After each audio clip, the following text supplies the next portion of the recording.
Ce lundi, le calendrier économique n'est pas riche, comme c'est un jour férié au Japon. Donc, voyons si les marchés d'échange ont été calmes aujourd'hui. Je m'appelle Dorian McDermott.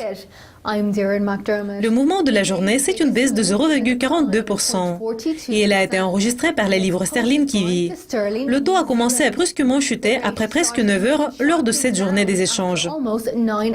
Les antipodes sont au sommet du tableau des gagnants et des perdants. Le kiwi s'établit presque au même niveau que le ZI, malgré les publications décevantes de la production industrielle de la Chine. La devise refuge, le yen japonais, se dresse presque au même niveau que le EUR, qui est la devise la plus baissière des trois devises des matières premières du tableau. Le billet vert a progressé avant la déclaration de la politique monétaire du FOMC de cette semaine, mais le dollar a reçu un coup dur de la part de la publication décevante de la production industrielle des États-Unis. La monnaie unique a reculé comme la balance commerciale du bloc a déçu et l'euro s'établit presque au même niveau que le franc suisse. La livre sterling est le plus baissier de 8 majeurs, 3 jours avant que les Écossais se rendent aux urnes. Donc, voyons comment s'alignent les 8 majeurs dans les intervalles plus importants.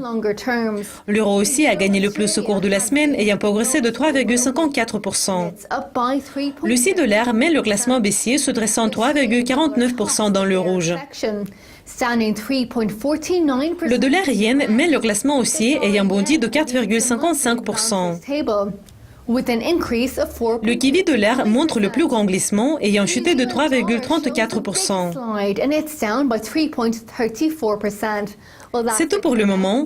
Revenez demain pour voir notre prochain rapport qui va porter sur les résultats des échanges de mardi. Pour le moment, au revoir.